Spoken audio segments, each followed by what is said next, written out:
That's that 50.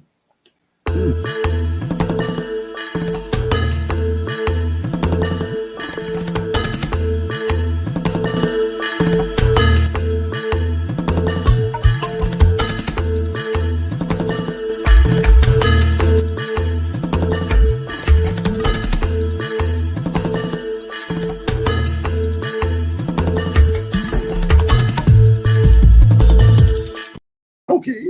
Oh. Good Yeah. morning. What's up, Good family? morning. Good morning. Good morning. Yes, yes. Happy Sunday. Oh my gosh. Did it feel like spring yesterday? Didn't it feel like it? Like spring? Yeah, I know where we at. It was 70 degrees. Where you at? How Uh, it feel? yeah, it wasn't 70 degrees though. It wasn't 70 But degrees. but it was kind of warm in No, I saw the Baltimore, forecast. right? It It was said like 64. It said it was yeah. getting to 64 on the forecast in Baltimore. In Baltimore, you know what? Yeah. I didn't even pay attention like that. How I was the thought weather? it was okay, but I don't even. Yeah. It wasn't like. Man, that joint, it was almost hot. You know, me and my dad was out walking. I had a hoodie on. I almost had to come out that joint. I started sweating. Yeah. I was colder inside inside the house. I went outside. I said, "Oh my gosh, it's warm." It's like Yeah, you it went felt in the like spring. garage. You was in the garage talking about it's cold. It's cold. I The said, garage I said, felt babe, cold walk though. outside. He was like, oh. She started running around. She said, I want I to wanna. frolic. I was telling the story. Why you got to jump in on the tail end of my story? I'm That was the sorry, punchline. Daddy. Hey, you making a punchline. You getting to the finish line, and somebody step on your punchline and just jump in and ruin it. I'm sorry, Daddy. Babe, you're not supposed to be in the Right. same room as me. You making look.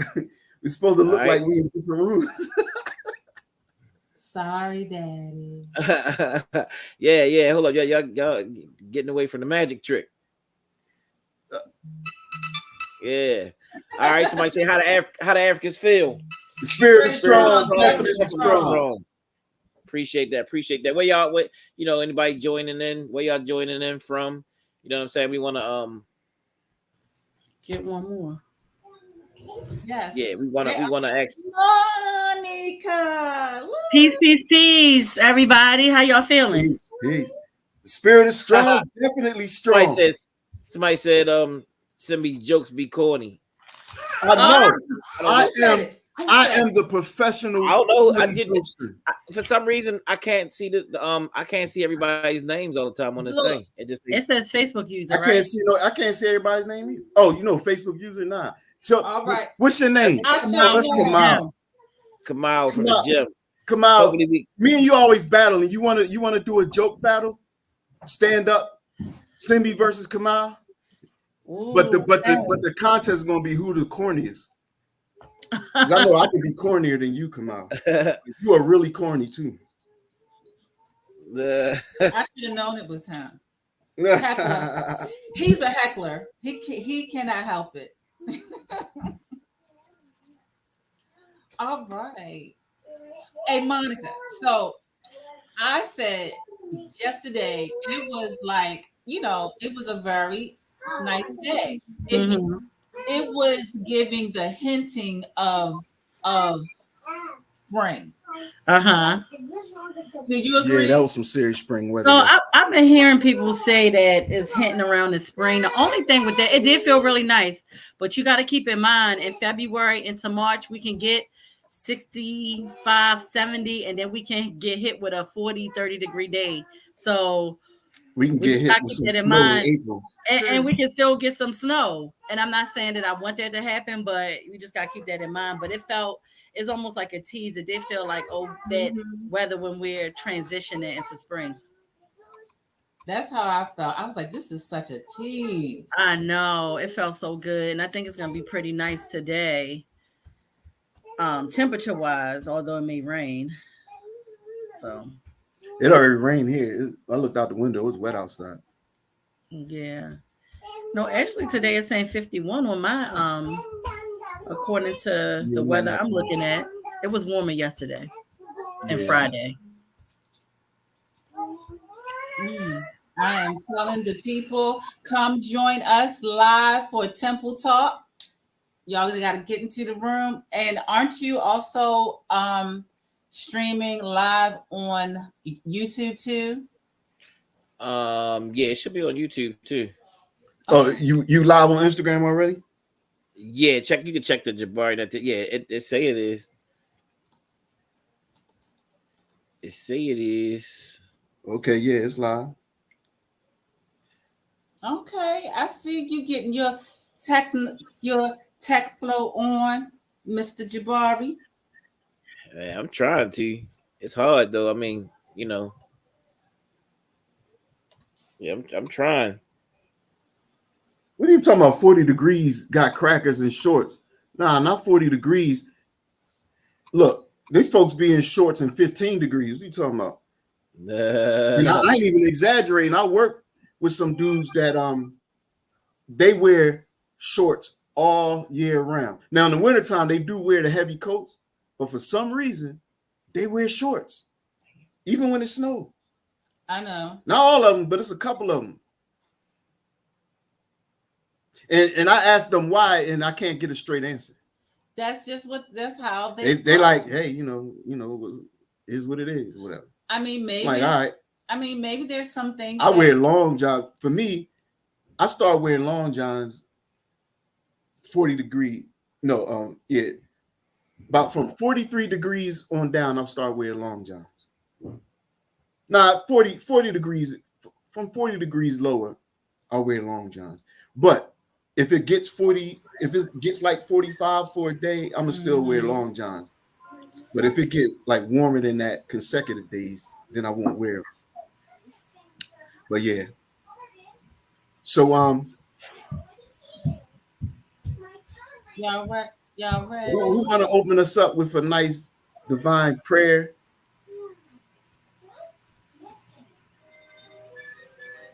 I guess okay, I'll do it. I know. I was going to say, since you brought it up. All right, well, give thanks and praises to the Most High, all in all, the source and center of all of us, for whom without none of us would exist. We thank you, Creator, for this day. We thank you for love, for presence, for the creativity that we share. We thank you for family, and thank you for community. We thank you for knowledge, wisdom, overstanding, understanding, and understanding. May our minds and our hearts be guided, and may we be guided vessels to bring forth inspiration, information, and fellowship that is uplifting and healing to all who are hearing us now and who will hear us at any time in the future. Ashe, amen. Ashe, amen. Ashe. Yes, so today, let us again, real quickly, do a reminder of who we are and why we're here. Of course, we're the Ma'at Temple of Elevation. Let's be clear. We're about elevation. We're about ascension. Ascension is a big, catchword now in the community, in the spiritual community. Everybody's talking about ascension, and sometimes they talk about it in a lofty way. Like it makes you seem like you're going to, zoom off to a higher dimension, like physically you're going to leave and you're going to be in another dimension and, you're not going to be here no more. And, there's some truth to it and some nuance to it, but it's really talking about elevating your consciousness, elevating your vibration. And when you elevate your consciousness, you elevate your vibration, you elevate the way that you live and the way that you interact with people. Therefore, you begin to attract people of a higher vibration and experiences that reflect that vibration. So then there's a certain level of vibration that puts you above and beyond, for example, illness, above and beyond dis-ease, above and beyond poverty and lack and scarcity, above and beyond having conflicts. It's that vibration where we want to get to, where we're living Ma'at, okay? And so when we're living a lifestyle of ma'at, which is balance, reciprocity, unconditional love, giving, and respecting one another, and observing lawfulness, realizing and understanding that we're all interconnected, and together we're a part of one whole.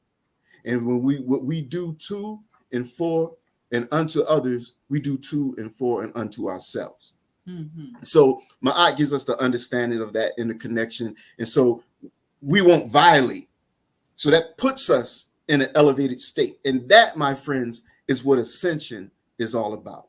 So our mission statement here in the Ma'at Temple of Elevation is to build and maintain a strong family and community support structure that fosters spiritual elevation, optimal living, healthy relationships, empowerment, and respect among the Black community. Yes, the African American community. But look, worldwide. But right here, we just a microcosm of the macrocosm. To inspire, uplift, and energize the spirit of the people to face life with enthusiasm, vigor, and gratitude. And we have 11 precepts that we sincerely strive to live by. And I say that because we're not perfect, meaning we're not perfect in our behavior, but in essence, we're all perfect. Okay. But a precept is a general rule intended to regulate behavior and our thought. So precept number 1 says, we come in the spirit of Ma'at, which is love, truth, balance, reciprocity, and lawfulness. We strive to affirmatively fulfill the 42 laws of Ma'at. Number 2, we are here. Hold on. We got to put Ashe on these every time. Ashe. Pardon me. Yes, sir. Ashe. We are here. Yes. We are here to create a safe space for fellowship, healing, spiritual upliftment, and emotional support. And we say, Ashe. We shall demonstrate high respect, self-respect, and respect of one another is of top priority. Ashe. We exercise mindful and heart-centered communications. Communication is sacred to building and sustaining harmonious relationships. Ashe. Uh-oh. Shay. You good? We equally value, honor, and respect all children, women, and men, and we prioritize family and community. Put some Ashe on that. We cherish beloved ancestors. We call their names, petition their guidance and assistance, energize them, and pay homage. For we know, although they are not in the physical, they are still with us. Ashe. Promote spiritual, mental, emotional, and physical health, always reaching for our most optimal state of well-being. Ashe. We acknowledge the one supreme creator of all, who goes by many names, references, and variations, always respecting and honoring the various spiritual denominations, institutions, sects, and houses established and worshipped by our people throughout time. Ashe. Cherish our elders and value their wisdom. We strive to support and care for them in the best ways that we can. Ashe.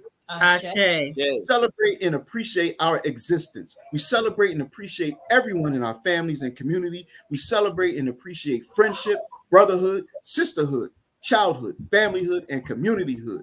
The hood is our covering. Ashe.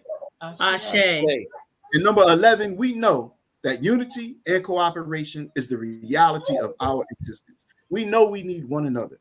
And with our supreme creator and beloved ancestors at the center of everything, we can take good care of each other throughout the journey of this life that we share. Ashe.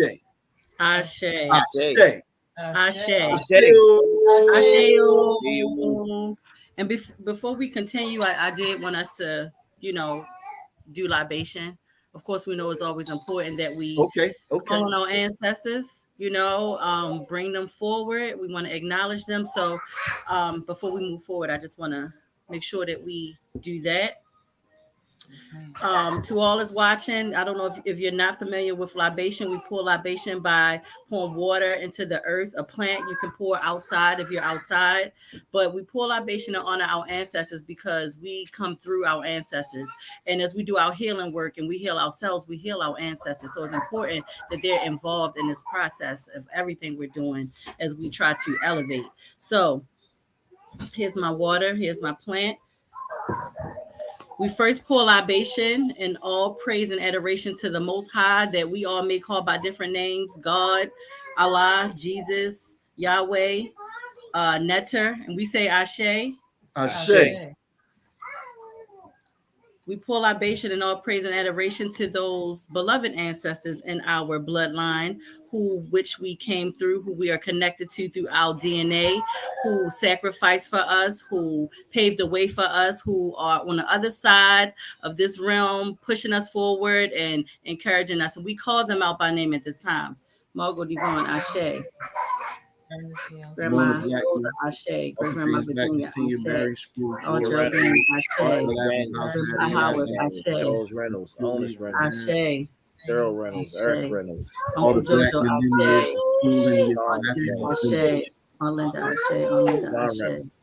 Ashe. And then at this time, we pour libation to those great heroes and sheroes whom we all share, who fought for the liberation and freedom and the love of African people on the continent throughout the diaspora. And we call them out by name at this time.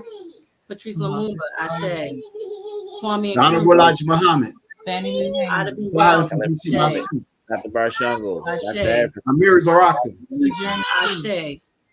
Queen Mother Moore, Ashe. Ashe, Fannie Lou Dr. Wilson, Hammond, L. Ashe. Jones, Dr. Newton, Ashe. Dr. Clark, Dr. Ashe. Ben, Ashe. Ashe, Madam C.J. Walker. Ashe, Dr. Marcus Garvey, Ashe. Fannie Lou Ashe. Hamer, Ashe. Ashe. Ashe. And we take a moment just to reflect on and think of those ancestors, whether we are directly connected to them, whether they are some heroes and sheroes that we all can celebrate, that names we may not know, but they fought for us and they did what they could with what they had to help bring us forward so that our lives could be easier. We just take a moment to acknowledge them, although we may not know their names, and we pour libation for them and say Ashe. Ashe. Ashe. We pour libation back to the source, the one, the all, the supreme being, and we say Ashe. Ashe. Ashe. Ashe. Ashe. Ashe-o. Ashe. Give thanks. Yes. All right. All right. All right, cool. Hey, so we just want to say this too, starting off. And I did just put it live on my page, Simbi. Okay. I had to edit the policy.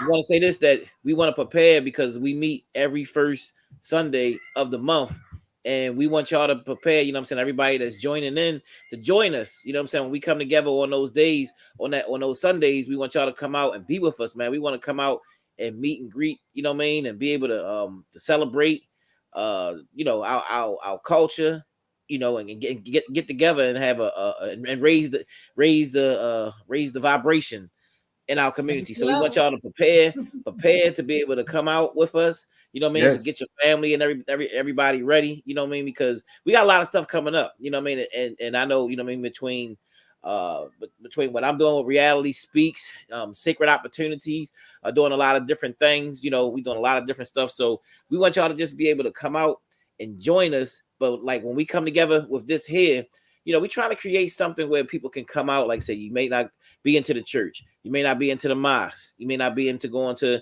the synagogue, you know what I mean, or those different things. And we were trying to create something because we all need spiritual development, we all need spiritual healing, we all go through things in life that we need help.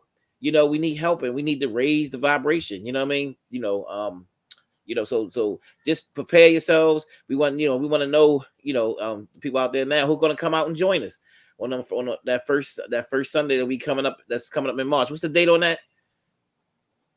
Oh, let me That see here for you in a minute. March. It's the 3rd. March 3rd.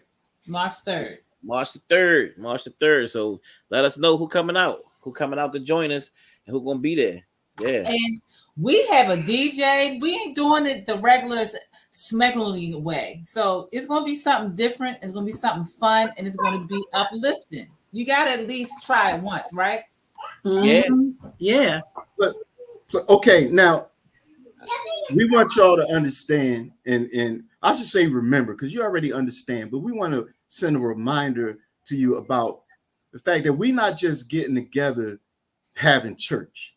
Yeah. And this ain't a knock on people getting together having church. You know, we're not just getting together having temple. We're not just getting together having mosque. Understand that what happens when, as they say, two or more of you gather in my name. Okay, so when we gather for the purpose of raising the level of vibration and consciousness, it affects even those who are not there. That's right. Okay, because all of us, our energy, our vibration, our mind, our thoughts, our emotions extend beyond our energy, our personal energy field, and it permeates the atmosphere. Okay, so understand that every act of energetic and spiritual upliftment is an act that helps the multitude, even if they're not there. And so, even what we're doing right now, when we get into that higher level of consciousness where we're sharing and caring for one another and supporting one another, uplifting and encouraging one another, it changes the world. No one understands that. So, should we go on? Anybody else want to add to that, or else we can just keep it moving? No, I'm fine. Okay. Keep it moving. Keep it moving. Yeah, So, yeah. Let's go. Let's jump in. Let's jump in. So, like Jabari said, we have the monthly in-person service when we live in the flesh, and we want y'all to join us. Now, what we also have going on with the Ma'at Temple of Elevation is we have a focus each month, and this month's focus is beauty, love, and conscious relating. All right, and we talked about, we had a good conversation last week, and we want to continue that conversation this week. But to start that conversation off, let's talk about identifying how important it is to identifying beautiful things in our own lives. Okay, because we know that the media, they can bombard, especially the news, you know, but not just news, even YouTube. You know, it can bombard us with negative things, people in conflict, scarcity consciousness, struggles going on around the world, crime. You turn on the news just to watch the weather, you're going to get, like, you know, stories about, you know, some people dying, being murdered, you know, the latest on that, you know. So that's why that's called, I call it the bad news, not just the news. And then why is that called news, as in NEW, like it's new? They're not telling us nothing new. It's the same old story every day. But it's important for us to identify the beautiful things in our lives. Otherwise, if we're not consciously trying to do this, we'll find that we have a tape recorder in our mind that's on repeat, just replaying the negative things that we pick up on in our environment. And then it's easy for us to forget about the beautiful things of our existence. All right. And so, you know, I have a practice that I do. You know, I'm not saying I do this every single day, because sometimes I forget, you know, but there are times where I go on like a boot camp, like the barbering boot camp. I go on a positivity boot camp where for seven consecutive days, when I get up in the morning, I write and or state out loud 10 things that I'm grateful for, 10 beautiful things in my life that I love. And it could be really simple, you know. And matter of fact, the simple things we overlook, we realize they are really important, you know. True. Just like I always start with the breath, with breathing, because my man Olubushola, you know, he dropped on me. He said one time, he's teaching a class, he said, you remember how important breathing is when you're choking. You know what I'm saying? And if you want to get into the present moment, lose your breath, you know, be out of breath, or, you know, be struggling to breathe.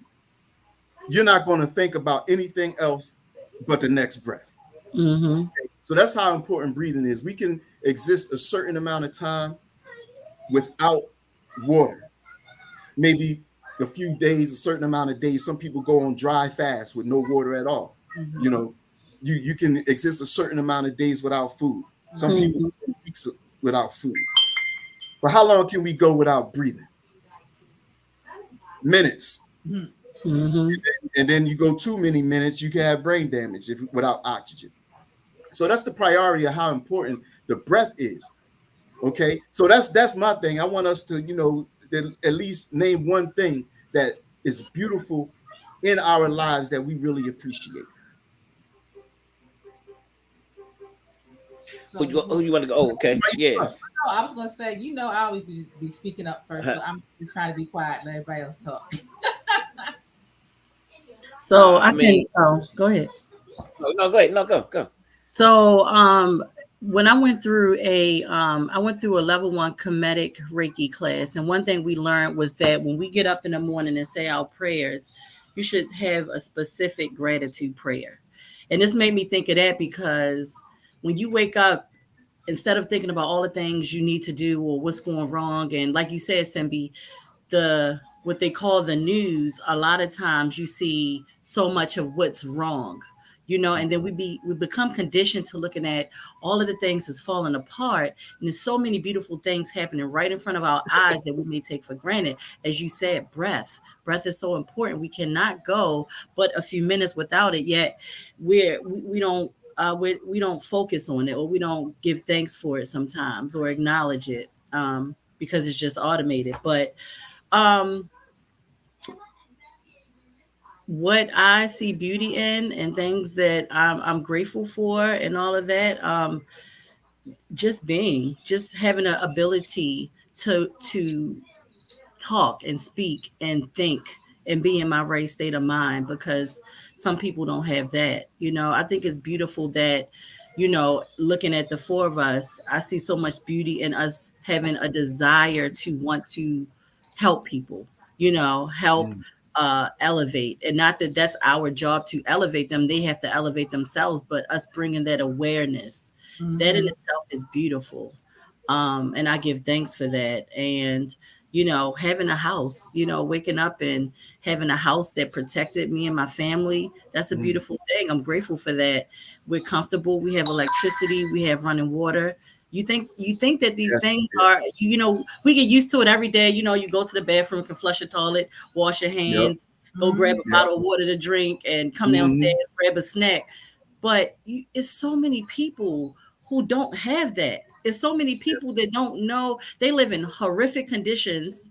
They may not have food supply. They may not have water to drink. They may not have a house that is really livable, but they're living there, um, and so I try to look around and see the beauty and just my life functioning, and me being able to provide for my family and my children, and them having the things they need. That's beautiful. I have so much gratitude for that, because it's so many people who do not have that. So that's Yes. my piece. Oh, that's Yes, beautiful. Shay, that's beautiful. No doubt. Um, I mean, Next up. I'm personally thankful for my ancestors. Thankful for all of those who have responsible for bringing me here. A lot of times, what I'm saying, you sit and you'll mourn your ancestors and different people. What I'm saying, but I'm thankful for the things that they've been able to lay down for me. And for instance, I benefit directly from my ancestors and the things that my ancestors been able to do. You know what I mean? Like the house that we're in now. You know what I mean? Is something that my mom and dad bought this house in 1970. You know what I'm saying? And I'm here, and and I'm here raising my family in this house that they got together, and bought this house together. We still have our family house, over on the east side of Baltimore, that we still have, that my grandmother and grandfather bought together, that we still have, access to. So I'm thankful for the things that they laid down, and probably had no idea that the stuff that they did, that we would actually still continue on, and what they had done, what they, a purchase that they had made, that I would be able to comfortably come in and have my children be in the same exact house that I was in as a young man. So I'm very thankful for the sacrifices, and I'm thankful for my ancestors. I love my ancestors, and I'm really appreciative of that. Shay. okay.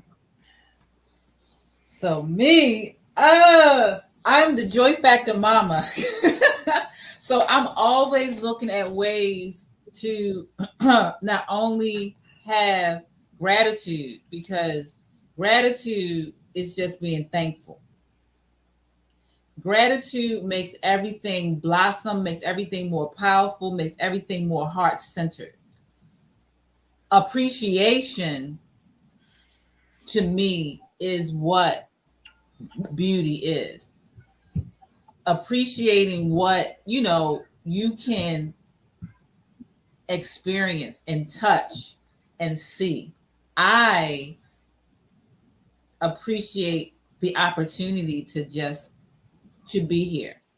I see the beauty of 4 people on a mission to love and care on the next level coming together. That's beautiful.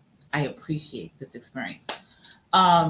Me being able to talk and to speak clearly. There's some people that may know or do not know that I used to stutter really, really bad, where me being able to even speak and share my thoughts like this fluidly this is beautiful. Our children being able to be more free than what their great great great great great ancestors were. That's beautiful. I appreciate that. That's all I share. Shay. Ashe. Our prayers for the new. All right, somebody wrote us a paragraph. We give thanks for this paragraph, though. Ashe. Does that still come out? I'm not sure. This comes up as Facebook user a lot, right? Our prayers here's for the man. I'm gonna go in the group. The ancestors taught us to think as gods, not slaves. Our wealth lies in our spirituality and our love for culture and our ancestors. If material things make us feel wealthy, we cannot enjoy them if we are spiritually broken within. Mm-hmm. I agree. Ashe, thank you. Ashe. And that is Gwendolyn Bartney. Thank you. Thank you. Beautiful, beautiful, beautiful. Thank you, Gwendolyn. So, as we are dealing with conscious relating, okay, and we encounter several people through our lives, and different encounters, end up being relationships that may last for a season or a reason, as some say. Some for a reason, some for a season. But then we oftentimes may have, with people who we have relationships with, and I'm not just talking about romantic relationships. I'm talking about relationships, manhood relationships, brothers and brothers, sisters and sisters, parents and children, etc., relatives, friends, etc. Sometimes personalities clash, and then you got sometimes, people just get on your damn nerves. They get under your skin, certain people, and you just can't stand them. Right. I want to challenge us, because it's relatively easy to focus on the beautiful things about people that we like, that we get along with. But how well can we focus on the beautiful things about someone who gets on our damn nerves? Someone who we don't like. Okay? And you may see, I know when my experience is that, I have to peel away layers of my ego. Like, say the person may have offended my ego or whatever. And I'm trying to think of some beautiful things about this person. At first, it don't feel good to think about nothing good about somebody that offended you. Mm-hmm. So then I have to go through a process mentally to identify, okay, what is my ego and what is the truth? Who am I? Who am I really? Am I this ego? Am I this personality? Or who am I in essence? My understanding that I'm God, I'm a divine being who is beyond likes, dislikes, preferences, and predetermined thought and emotional conditioned responses to situations. Mm-hmm. Okay, I'm a divine being, but then I have a personality that does have these likes, dislikes, preferences, etc. And that's the ego working. And I'm not saying it's right or wrong, but it has its purpose. But its vision of reality is very limited.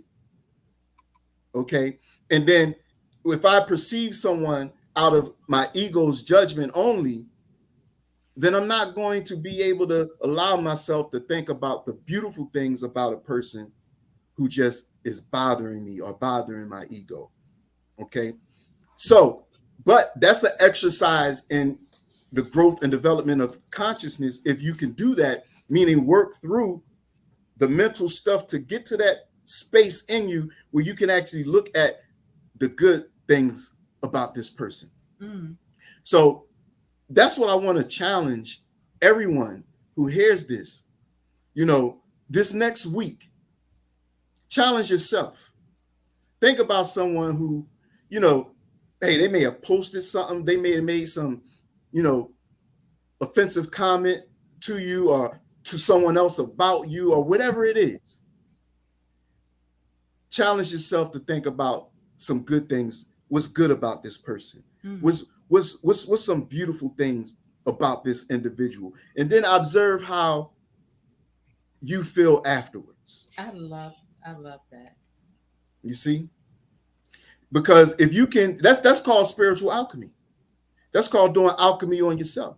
Because you took things from a base level, a base emotional level of this person, and now you worked it up and you refined it because you peeled away those dense thoughts and ideas, and now you at a level of refinement where now you're looking at this person as a divine being, just like you are.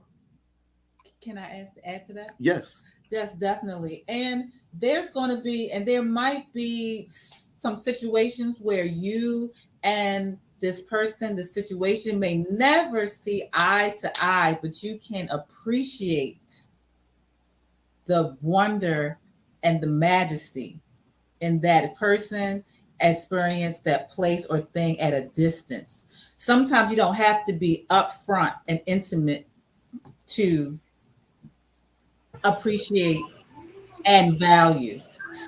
Sometimes the letting go and giving space is the highest form of love and respect Mm-hmm. and appreciation.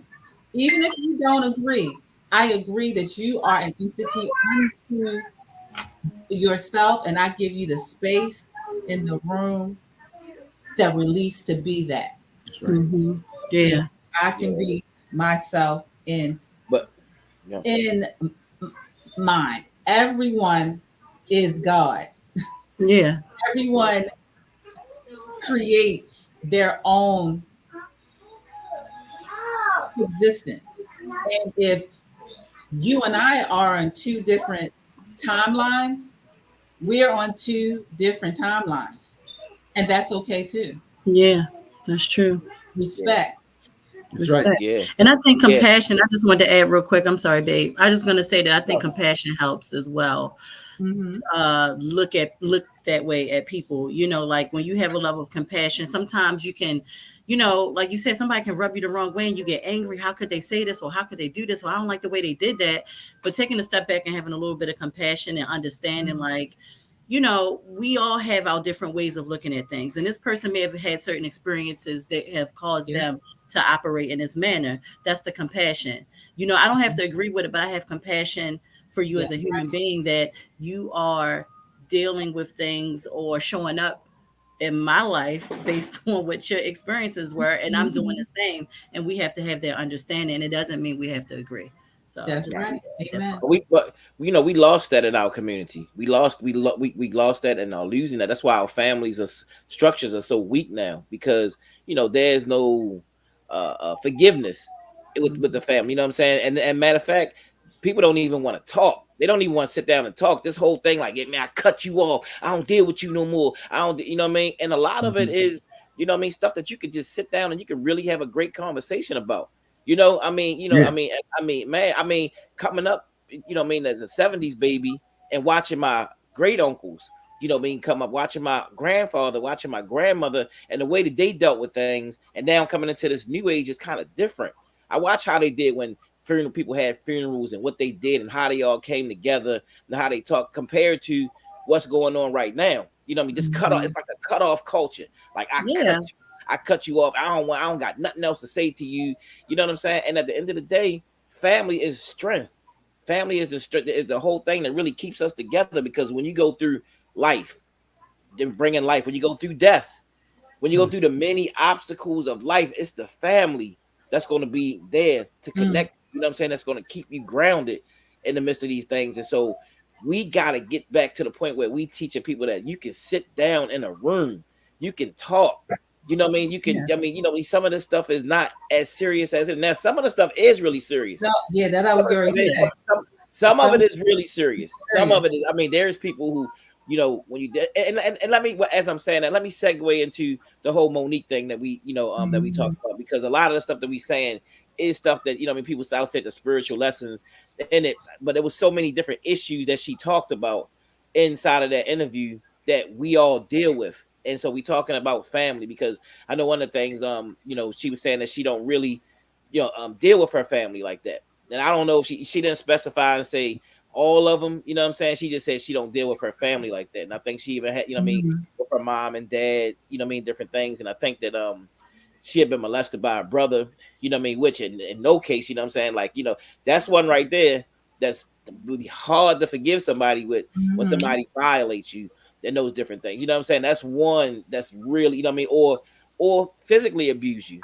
You know what I mean? You know what I mean? You know, physically abuse, physical abuse, or molestation. You know, that's like very serious. And you can almost see how it'd be hard for a person to actually forgive somebody, or you know what I mean, a rape, or things of those nature. But then there's stuff that are not that serious. You know what I'm saying? That our family, you know what I mean, families that you can sit down and have a conversation, and you can actually solve. And people that gotta be, you know what I mean, and they act like, you know what I mean, like this thing because somebody said this or somebody did this or whatever, that you can't sit down and talk. And we got to get that back. If we get that back in our community, we in trouble. We in trouble because, you know, we can't sit down and talk, and we need each other more than we think that we do. We need each other more than we think we do. That's true. Can I share some? Oh, go ahead. Can I share something? Do you mind?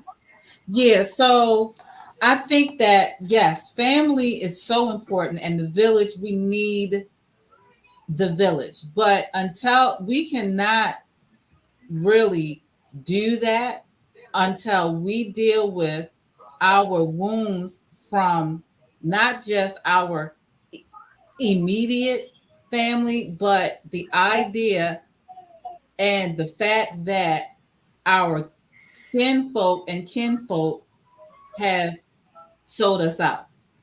And that goes back to slavery times and in this country. We cannot ignore the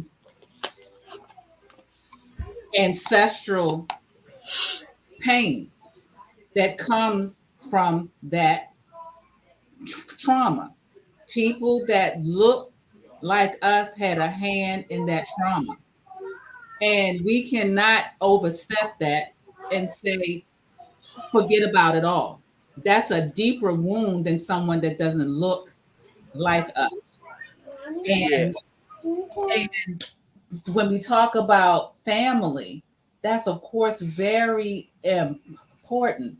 But there are people that have been really mishandled on the strength of that's their mom, though. That's their dad, though. That's your brother. That's your sister. That's your husband. That's your wife. And they have not been handled or loved in the proper way.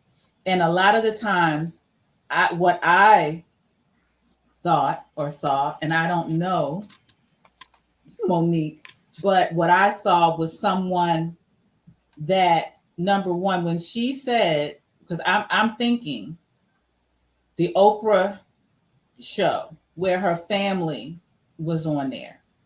And how can you have family members talk about your trauma? That's something to really kind of, that's going to take some work to let go. You understand? And I don't know if they got paid for it, but that's a whole nother layer to it. You don't know if she transitioned from working with them because she knew it was toxic. It's a lot of things when we talk about family that we try to hold on to people based on that's family, but it's toxic and they have trauma. So when we sit down to really heal, we need to we need to acknowledge that pain first, as opposed to say, forgive and forget. What am I letting go of first? But I would say is, you know what I mean, even with that, it's two sides to every story. You feel what I'm Oh, saying? You know what I mean? And Monique had the platform to be able to talk to people by the million, I mean by the millions, you know what I'm saying? And maybe the family felt like they didn't have, you know what I'm saying, the right, you know what I mean, to be able to express themselves and like, okay, she's saying this, but you know what I mean, but what they don't know is this happened, you know what I'm saying? You know what I mean? So mhm. I want to be able to get out and tell our part of the story, you know what I'm saying? Like, you know what I mean? Is it just that her family was just so messed up? I mean, I don't know, because I don't know her family. Yeah, I don't know, You know what but I'm what, saying? You know what but I mean? I don't know her family, but I'm just saying there's different things that happen in situations where people got different aspects of different right stories. That I mean, I know I've been a part of it. when I've been a she part of that. said I've been a that part of that too, where people would, you know what I mean, would assume that okay, Jabari did this and he did that, you know what I'm saying, whatever. And then, you know, I hear it, then I'm like, wait a minute, but they ain't tell you that, you know, that they did this and they kicked my car and they did such and such yeah, and such. You know right, what I'm I'm saying? not And saying people will that. leave stuff out of the story in general. You know what I'm saying? But when they come to you and you got, you know what I'm saying, people got your ears, then everybody will be like, oh, okay, yeah, Monique, right. You know what I'm saying? Oh, you know what I At mean? that Okay. particular time, she wasn't talking about her family like that. Say She it wasn't again. going, at the time, she was not going in depth about her family, other than she had been touched by Yeah. a family member, but the Uh-huh. whole family. And when she shared that people were coming up to her and talking about how, quote unquote, trifling her mother was, that's what I'm talking about. When, like, we may judge and say certain things, they wanted to go on there, but it's a whole nother level that even if she may have felt like, you know, like they may have done something to her, the idea that they felt the need, like, to talk about it on such a national stage like that, without her, created more trauma for her to, quote unquote, to take up for her family in a whole different way that she probably wasn't even ready to. Right, because didn't she? I'm sorry, didn't she say that after? And I didn't see the interview with, of course, her family on Oprah. But whatever that interview, whatever the results of that interview was, it caused people to really go in on her mother. So Right. although she didn't have the best relationship with her mother There anymore, you she go. still felt herself having to, now I have to defend my mother, although we're not in a good space. I can't let people just go on my family. So the interview they did, whatever they did, it wasn't that just them telling their side of the story. Whatever they said kind of Mhm. created created it caused people to kind of look at them a certain way. So it didn't really help them. I don't think it Right. was them going on there as, oh, what she said was wrong and, you know, we disagree and all of that. I don't think that's what happened, That was because what happened. people, Mhm. exactly, people really started attacking her family even more after they did that interview. And then here she is, like, those mixed emotions. Now I got to defend my family, who I'm really not dealing with right now. And now I got to defend my mother. That's my mother. I ain't rocking with her, but Mhm. I gotta defend her. Same thing with what Kanan did on Raising Kanan. You Yeah. know what I mean? I Yeah. ain't rocking with my mother, but I can be mad at her, but I But can't let y'all go you on not. my mother. So that's kind of what them going on Oprah did. She actually started defending her family after they went on Oprah, because people started attacking her family. And she was like, oh hell no, like, you ain't gonna go in on my mother like that, you know? Mhm. Yeah. So let me ask this: in the spirit of love and conscious relating, love, as I see it, being the highest form of understanding. With the people that you're relating to, you do the knowledge, meaning you observe, you respect, you study, you listen. You try to gain an understanding of them, or you try to gain an understanding of each other. And when y'all begin to see eye to eye, or at least a level of acceptance, you know that's where the love comes in, because then you see the commonalities. And we're conscious relating. Now, when Monique, even Cat Williams, when they saying all these things, like they exposing, quote unquote, all these people, Mhm. Right. and what was done to them, because they're victims of these people, according to them. Mhm. Um, but how much of this is being acknowledged as them being hurt compared to how much people are just taking in the juice and looking at the people that they're talking about, looking at them sideways instead of looking at the fact that, okay, Monique, Cat Williams, they're really hurt. Yeah. And how do they really begin to heal? Now, I guess part of the healing process is to talk about it, you know, but at the same time, how long do you stay in that space of hurt? Because from my opinion, like when her and DL Hughley was beefing like a few years ago, and she said them things about his daughter and how he, you know, is a coward because he let his daughter get molested, and his wife, how can his wife do, you know, sexual things on him because he's a coward? But she eventually apologized to the wife and the daughter, but says she ain't apologizing to DL. But I think, you know, I pretty much thought that was dead. But then now with this interview, because she following Cat Williams, you know, she wanted to make it spicy too. Mm-hmm.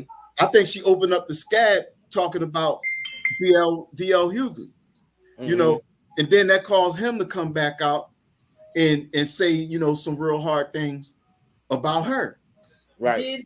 Did it cause him to come out, or it triggered did it? He it triggered to? it. He chose to, you know. But what I'm saying is, you know, I'm curious. Like in the fact of conscious relating, you got to look at, okay, Monique got a problem with a lot of people.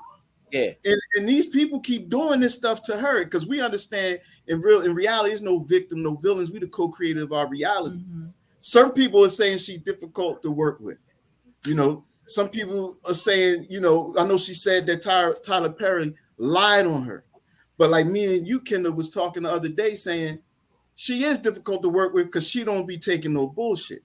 And so is it wrong for her not to settle for just anything? She should speak up for herself in the way, you know, things go in that industry. If you speak up for yourself, yeah, you're difficult. You're difficult. So it's not that she's not that it's a bad thing that she's difficult to work with, you know, but I think I don't hear like no real levels of accountability coming from her. Right. I agree. And some people, I mean, they try to say they're not. I mean, I've been in the hair care industry for a long time, and there are some people who are just difficult to work with. You know what I mean? I've been dealing with lecturers for a long time.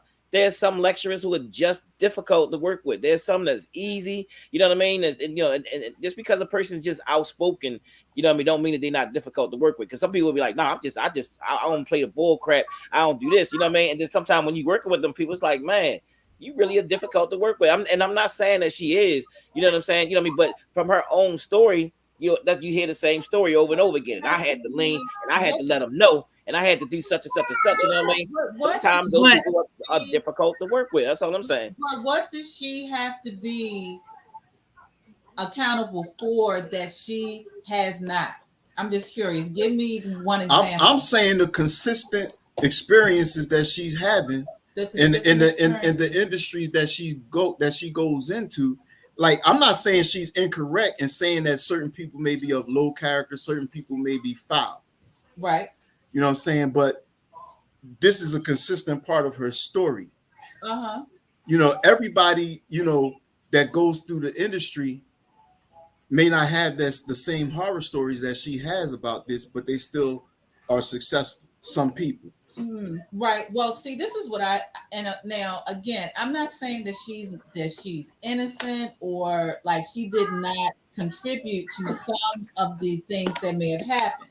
What I'm saying is that a lot of us are not looking at she is a brown-skinned, heavy-set Black woman that, especially in the world, we're not even talking about Hollywood yet, but in the world, she is considered that she should be happy for whatever she gets. That's exactly in the world, and socially speaking. Okay. Now, when we go into entertainment and Hollywood, that's like, girl, you better be glad that we're even looking at you. So how dare you tell me that we are giving you the opportunity to go to Cannes in France. A little chubby black girl from Baltimore, from this little movie, that we're telling you you got to go, and you're telling us no because of family. And then you have the audacity to ask us to pay you to pay you to come. So again, she may be spicy, she may talk slick. I don't doubt that at all. At all. Do I think that she may pick some fights? I'm sure. But when we get down to the bottom, the foundation of the energy, she was not supposed to tell them no. She was not supposed to question them. Right, but see, and so I'm not finished. That's the main thing that I be tripping out when people say, "Oh, I'm tired of hearing her. She's loud. She's this." Yeah, she loud, and she's pushy. But is she wrong? If she were more delicate looking and more soft spoken, would you feel similarly? Possibly, but I'm just saying. If you only made $50,000, and I see her point. I'm not saying she should keep on it per se, but I think what she's looking for, what her healing point that she needs, is for people to acknowledge that yes, we hear you. And she lost money. When someone says you're difficult to work with, what they're saying is she does not want to play by the established rules. Right. Let's be clear. Right now, but that's not the scope of what's going on. In Hollywood, then she in my opinion, that's not the complete scope of what I'm addressing pertaining to her having all these issues with people, like the DL Hughley thing. It's like, okay, he's saying one thing, she's saying another, so then we just got to decide who we want to believe and who we think is lying or not. They both telling the truth, So I didn't think she had to bring that back up, open that scab, and now a whole nother level of stuff is going on. She could have left that alone. You know what I'm saying? So it's like some unnecessary things that she was doing that I believe lack certain consciousness. And I'm not saying DL Hughley's response didn't lack consciousness either. I think he said some things, before and recently, that was unnecessary to say, but they trying to be comedians and joke and all of that. But if they really wanted to really resolve this, they would talk to each other or not talk about each other. My thing is, I wasn't finished. Oh, I'm sorry. Nah, I'm just playing. I'm just paying you back from when you told me. Go ahead, babe. I'm done. Go ahead. I think that even with her, the thing about her with Kevin Hart, people disagree with me, but I don't think that she really should have came down on Kevin Hart like that. Off of the fact that, she told the story about how she was down and out with her family. Kevin Hart wrote her a check. You feel what I'm saying? She wrote her a check, and boom, and then she went, he said he was going to do this and do that. I don't know what happened in between all of that, but then she wound up still calling them out and then she, even the gatekeeper thing, about the whole thing. And it's like, sometimes, man, people do stuff for you, or they may be in a certain situation or whatever. Sometimes you gotta close your mouth and be grateful that they was there when you was down and out, because she said she was down and out. I know she paid him the money back, but at the same time, he did step up when she was in hardship, and he wrote her a check. And I think she should have to go out and call him out in front of millions. Now, I'm not saying Kevin Hart. A lot of people talk about Kevin Hart. Go ahead. I don't think she called him out, but I was going to say, because someone gives you money and later on does something that you feel like wasn't the best way to handle something, does that mean that you should never speak of anything that you felt like you thought shouldn't happen that certain way? Like, not on Club Shay. He gave me money, I can never say anything. Wow. Not on Club Shay. Maybe behind the scenes. She didn't really say nothing other than the fact that he was going to help her, but others got involved. That's what Click said, if you help her, we're not messing with you. Exactly. That's the point she was trying to make. I don't think she was trying to throw Kevin Hart, because the first thing she said was she kind of gave him the respect for helping her family and, you know, him wanting to work with her. But I think what the point of that was, once other people got involved and kind of got in his ear, like further perpetuating the story about her maybe being difficult. No, we're not working with her, or we're not working with you if you're working with her.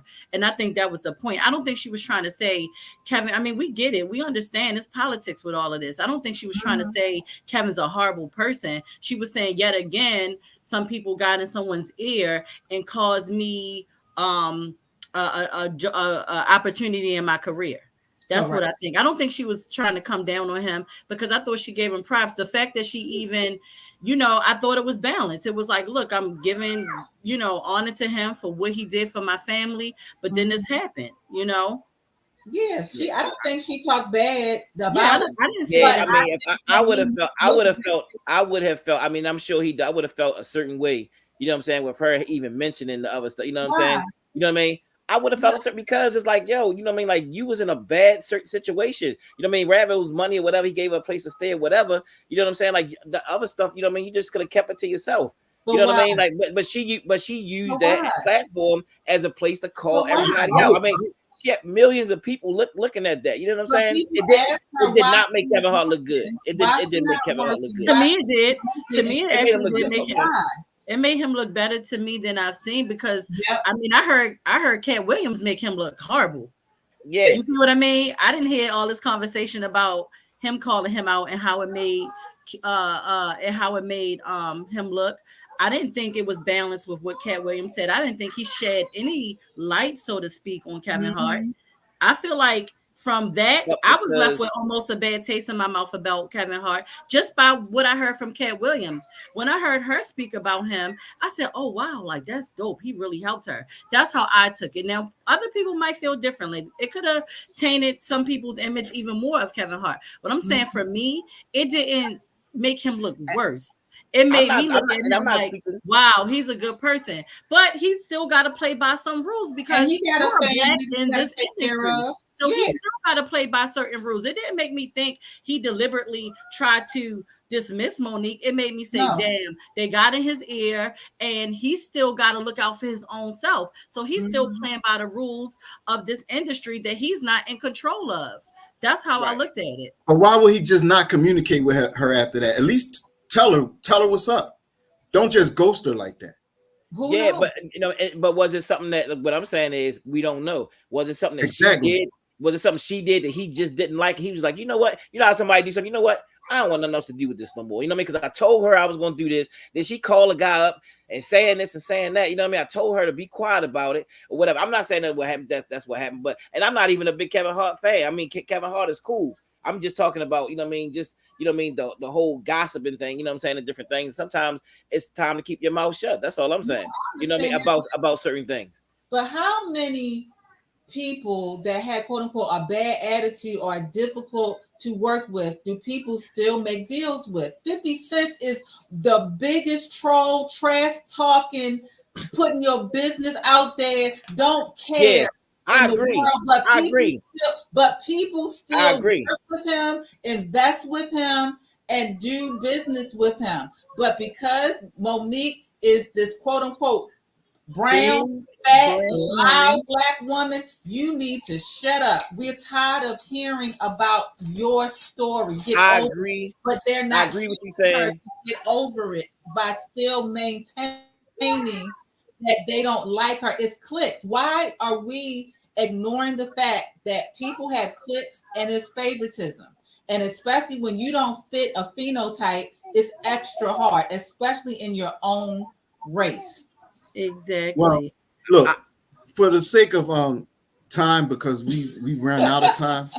Go ahead, you can stay in there for a couple minutes. Wait a minute, I'm trying to get I can't even get this thing. Wait a minute.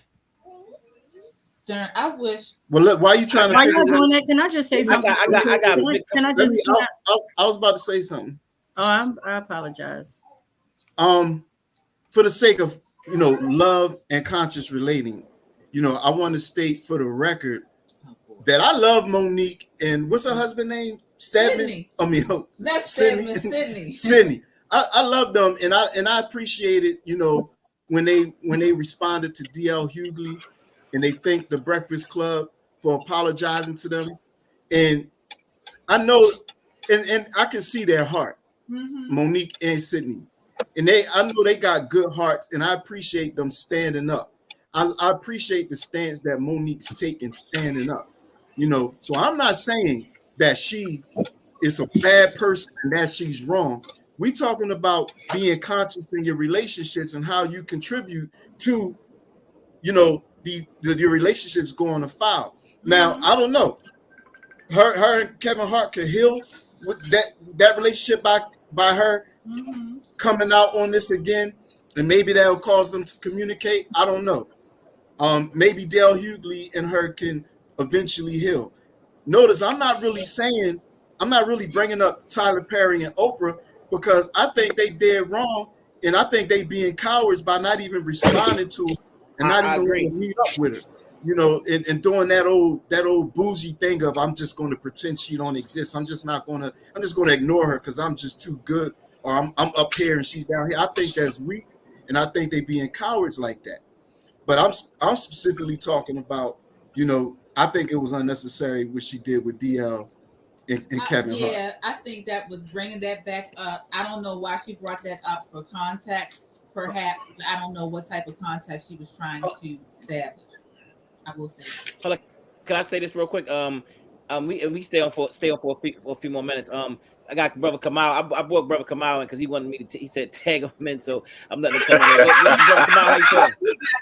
Oh, you want to do a dad joke battle? This no. Hold on. Let's keep it serious. I was working out and I was hearing Simbi say some crazy stuff. It had me pushing them weights, boy. Couldn't wait to get on here with you, son.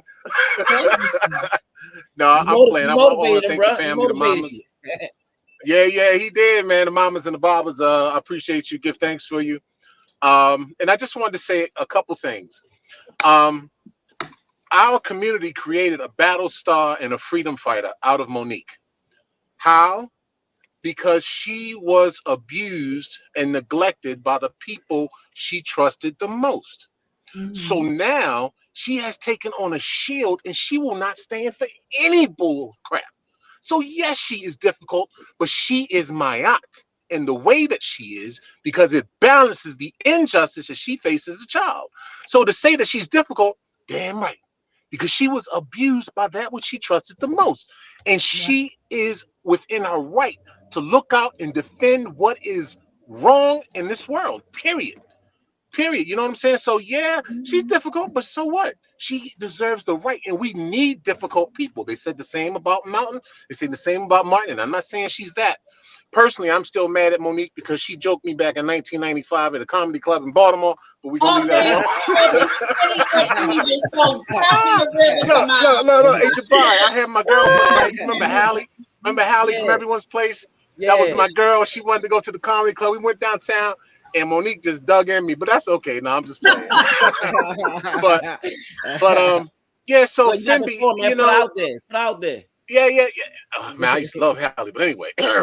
So Simbi, she is within the right, and she is my aunt to be difficult, and that's I don't think that has a negative connotation to it. Look, I didn't say you not letting me finish. You not letting me finish. You ain't letting me finish.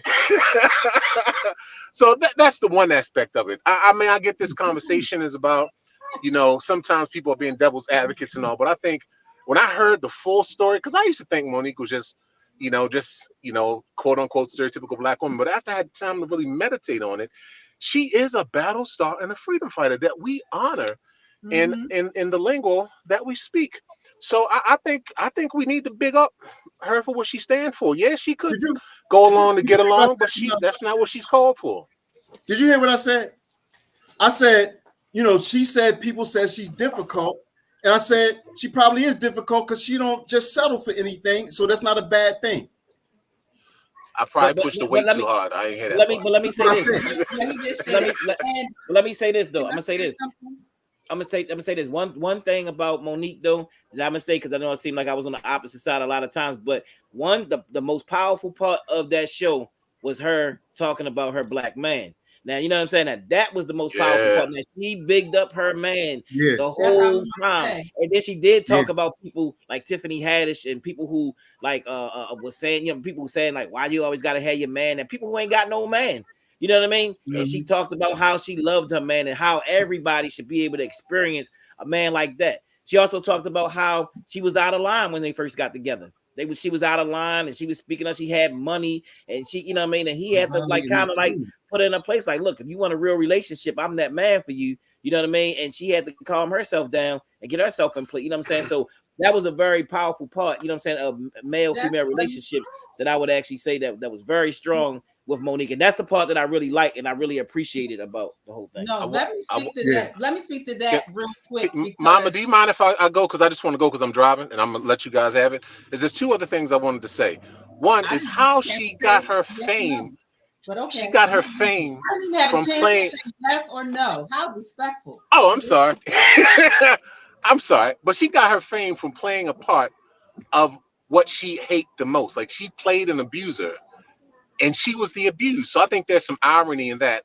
And two, I think she can't play by the regular Hollywood game because people like Meryl Streep and all them they call divas, right? And yeah, they can go to Cannes and spend a vacation. But we know that those white women, when they win those Academy Awards, their pay really goes up. For the black person, she made $50,000 playing that role. She ain't got no extra money to be spending on Cannes to do whatever. So I think she was totally right because the rules are different for us. We got to get our money up front because we know they're going to steal it every chance they get. I love y'all. Keep up the good stuff. I love this, man. Forget the Super Bowl, yo. I'm listening to Reality Speaks all day, son. All right. Love All right, y'all. Karan. Thank you. Peace. Thanks, Mama Peace. Kenda. Appreciate you. I wanted to share really quick that we have to normalize Black love. We have to normalize seeing Black men and Black women supporting and loving on each other, not just being because we are in a struggle together as Black people, but also the aspect of I love him, I love her. We have to normalize seeing a Black man supporting his strong Black woman with her being vocal and being out there. We have to normalize having a woman's husband in the room advocating for her. It's really crazy whenever I hear people say this, and I've heard this in my real life. Like, why your husband got to go with you? Why you can't do it by yourself? I can do all things by myself, but I choose to bring him with me. What's wrong with that? And it's more often people that may not be in relationships that they're comfortable in, and the way that they joke her and all these things, it's really sad because people can't just be happy and be loving. A loud, heavy Black woman can't have a man to love and honor and respect her. Is that what y'all telling us? She got to buy him and pay for him. And what Right. if That's she right. does? What's wrong with that? There may be certain types of partnerships where that works. He may be giving her what she needs in other ways. We got to stop holding fast to certain types of partnerships that may not work for everyone in 2024. That's right. That's right. Yeah, I agree. I I definitely like agree. that previous statement, brother Asar made. Mm-hmm. Can you put it back up? Because my computer kind Oh, of okay. Yeah, dimmed. got you. There's a level of difficulty that is good, that is not good for healthy relationships. There's needed healing as it begins to lash out at unwarranted targets. So we just looking at both aspects. I think I'm glad she brought out certain things that she did about Oprah and Tyler and those experiences. But in her pain, in her hurt, I do think she may do some unwarranted lashing out. Yeah, yeah. And I think like you said, Simbi though, and on the other end, Tyler and Oprah need to speak up now. I mean, it's sometimes, you know what I mean, like people say stuff and you just kind of like kick it under the rug or whatever like that. But if they got something, I mean, all of us, millions of people that have heard this all through the years, they need to say something. You know what I'm saying? Tyler need to be like, hey, look, let me just explain this. You know what I'm saying? Because, you know what I mean, this happened right here and this was going on and blah, blah, blah, blah, blah. But when you just don't say nothing, it's almost like, yeah, the hell with you. You know what I'm saying? Like, we ain't even gonna say nothing to you. You know what I'm saying? But you know what I mean, and that look bad on them. So sometimes you got to speak up, and it's that time to speak up right now. You know what I mean? They need to say something for real. You know what I mean? Because other than that, people just be guessing, and then they gonna keep calling them. You know what I mean? You know they these bad people or whatever. You know what I mean? But say your part, say your thing, and then maybe, or if you need to apologize, apologize. You know what I'm saying? Get on that and have some healing. You feel what I'm saying? Why is that so hard? But For because you know what I'm saying? they don't think that they've done anything wrong. That's what I'm saying. So if they didn't, we need to hear Black people doing these great Black things, and I'm giving you as another Black person this opportunity. If I ask you to lower your pay, if I ask you not to tell that you have to share a trailer with 3 other people, but I'm this big person in the world, how dare you share a discomfort that's associated with my Black greatness? So you're asking me to lie and keep up a facade that's not true or healthy for everyone. And Oprah, I think, has done some good things. I think that she may not have the reach or the power that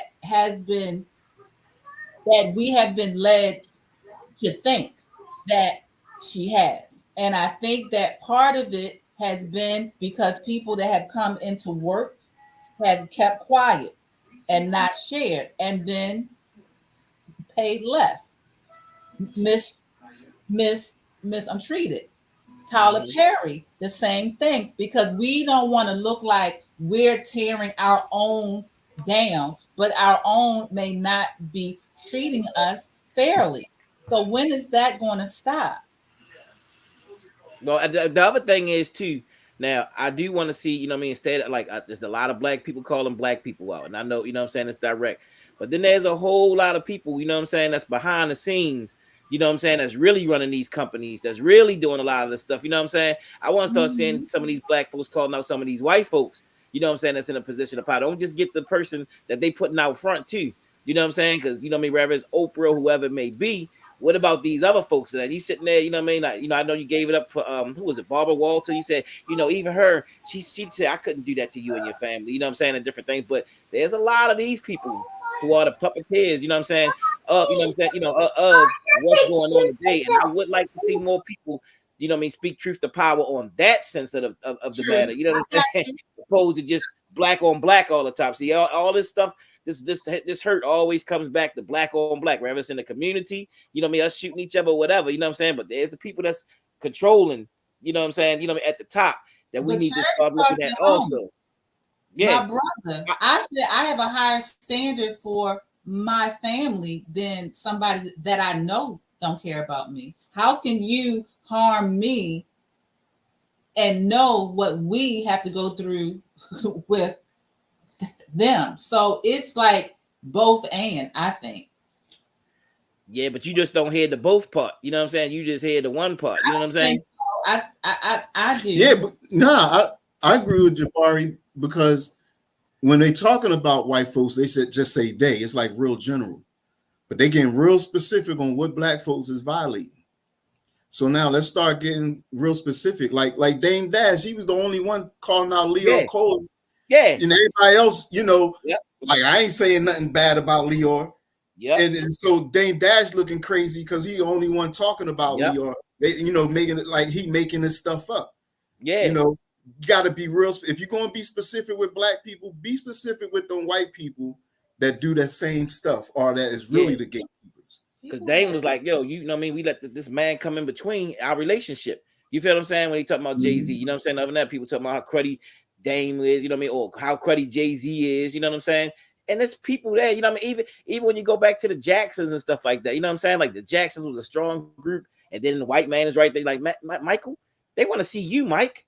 They don't want to see the Jackson 5, you know what I'm saying? And you know what I mean? And so, you know, it's a lot. It's a lot that these people do, you know what I'm saying, that they get to walk around like, haha, look at them over there fighting each other, you know what I'm saying, but knowing that a lot of times they are the cause. And I'm not saying for everything, because we got a lot of trauma in our community that comes out of our experience with our enslavement here in this country, though. You feel what I'm saying? You know, a lot of this whole molestation thing, even in Baltimore, because this was a breeding state, you know what I mean? And so they made a lot of our ancestors sleep with younger women and all of that kind of stuff, you know what I'm saying, in order to breed, you know what I mean, so that they can, you know, so it's a lot. And Dr. Patricia Newton had actually done a study on that whole thing about that, you know, this being a breeding state and, you know what I mean, and molestation and all those different things. No, not for excuses, but in our trauma, what we have been through as a people. That's right. Well, look. Yeah. Oh, wow. That's our time. I know we've been on here for a minute. I know. Yeah. We didn't even get to touch on the Jay-Z thing, which, you know. Hold on. Oh, Well, and the Grammys. Oh, Yeah. No, not that we necessarily had to. I'm just saying that was just another. You know how we're trying to link this to some certain current events, and we just said get a chance. But up for his woman. You said what? you about to start a whole nother conversation. Yeah. Oh no. You might have to say this because we about to go on for another. Yeah. You about to. We might have to save this for the next Temple Talk. Okay. It's so much to talk about, so we'll be good. All right. Well, everyone, thanks for joining us. Yes. And we come to y'all on Wednesdays too. We do a little something different on Wednesdays, but you know, join us then as well. But also every Sunday. And remember, on March 4th is the next Sunday that we live in person. If you March the 4th, who's coming out? Who's coming out? Who coming out with us? You know what I mean? Tag in, man. All right. So thanks for joining us. Yes. Peace and blessings, everyone. All right. All right. Thank you.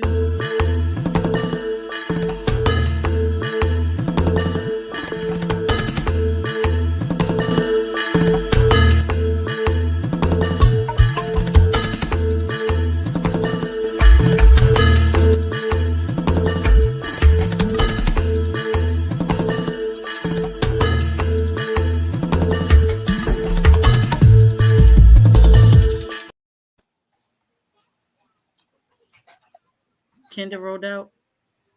Oh shoot, yeah.